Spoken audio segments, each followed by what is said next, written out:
ঢাকা বিশ্ববিদ্যালয় কেন্দ্রীয় ছাত্র সংসদ নির্বাচনের বাকি আর কয়েকদিন। প্রায় 40,000 ভোটার আর 500 প্রার্থীর নির্বাচনের আমেজ ছড়িয়েছে সারা দেশে। শেষ সময়ে প্রচার প্রচারণায় ব্যস্ত সময় পার করছে প্রার্থীরা।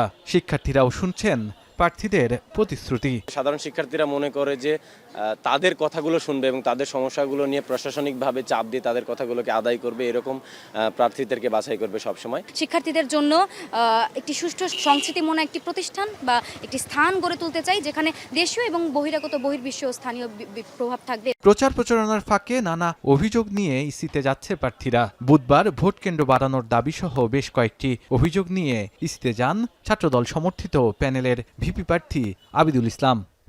9 সেপ্টেম্বর ঢাকা বিশ্ববিদ্যালয়ে অনুষ্ঠিত হতে যাচ্ছে যে ডাকসু নির্বাচন 2025, সেটাকে সুন্দর, সুষ্ঠু, নিরপেক্ষভাবে অনুষ্ঠিত করার জন্য আমরা নির্বাচন কমিশনের সাথে আমাদের যে আলোচনা সেটা আমরা তুলে ধরেছিলাম। এদিকে মধুর ক্যান্টিনে সংবাদ সম্মেলনে বৈষম্যবিরোধী ছাত্র সংসদ ও সম্মিলিত শিক্ষার্থী সংসদ দাবি করে বৃহৎ একটি রাজনৈতিক শক্তি নির্বাচন বানচালের চেষ্টা করছে। বলেন, ইসি নির্দিষ্ট একটি দলকে সুবিধা দিতে নির্বাচনে ছুটি ঘোষণা করেছে।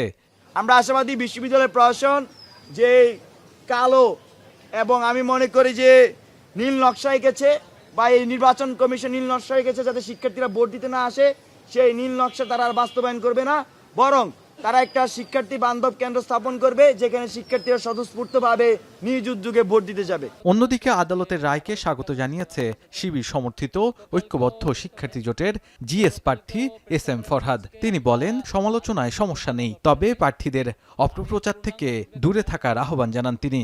কেউ প্ল্যান ষড়যন্ত্র করতে পারে, কিন্তু ঢাকা বিশ্ববিদ্যালয়ের যে স্বতঃস্ফূর্ত শিক্ষার্থীদের যে রেসপন্স আমরা গতকাল এবং পরশু দেখেছি, যে রিয়াকশন দেখেছি, এই রিয়াকশন কিন্তু তৈরি করতে হয় না, এই রিয়াকশন অটো থাকবে। কারণ ডাকসু সবার আত্মার সাথে মিশে গেছে শিক্ষার্থীদের।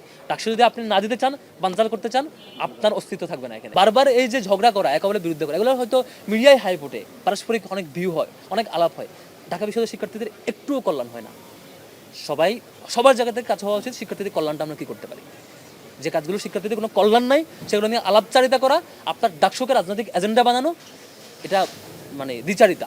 ভোট কেন্দ্র বাড়ানো, নির্বাচনের সময় ছুটি কমানোর বিষয়ে সিন্ডিকেট সভায় আলোচনার পর ইলেকশন কমিশন থেকে জানানো হয় শুধুমাত্র 9 সেপ্টেম্বর ক্লাস বন্ধ থাকবে। এছাড়া নিরাপত্তার জন্য সেনাবাহিনীর প্রয়োজন হবে না বলে জানিয়েছেন চিফ রিটার্নিং কর্মকর্তা। একটা অভিযোগ সবচেয়ে বেশি হচ্ছে আমাদের এই সোশ্যাল মিডিয়ার অভিযোগটা সবচেয়ে বেশি। এছাড়া বাকিগুলো সেরকম আমরা বড় কোনো অভিযোগ আমরা পাই নাই। ঢাকা বিশ্ববিদ্যালয়ের ছাত্রছাত্রী যদি মনে করে তারা যদি সুশৃঙ্খলভাবে ডাকসু কমপ্লিট করবে, এটা করতে পারে, এই আস্থাটুকু আমাদের আছে। এদিকে নির্বাচন সুষ্ঠু করতে সিসি ক্যামেরা স্থাপন সহ নানা উদ্যোগ নিয়েছে নির্বাচন কমিশন। সেনাবাহিনী কার জন্য লাগবে? কারোর জন্য লাগার কথা না। শাহাদাত আফরোজ, এখন, ঢাকা।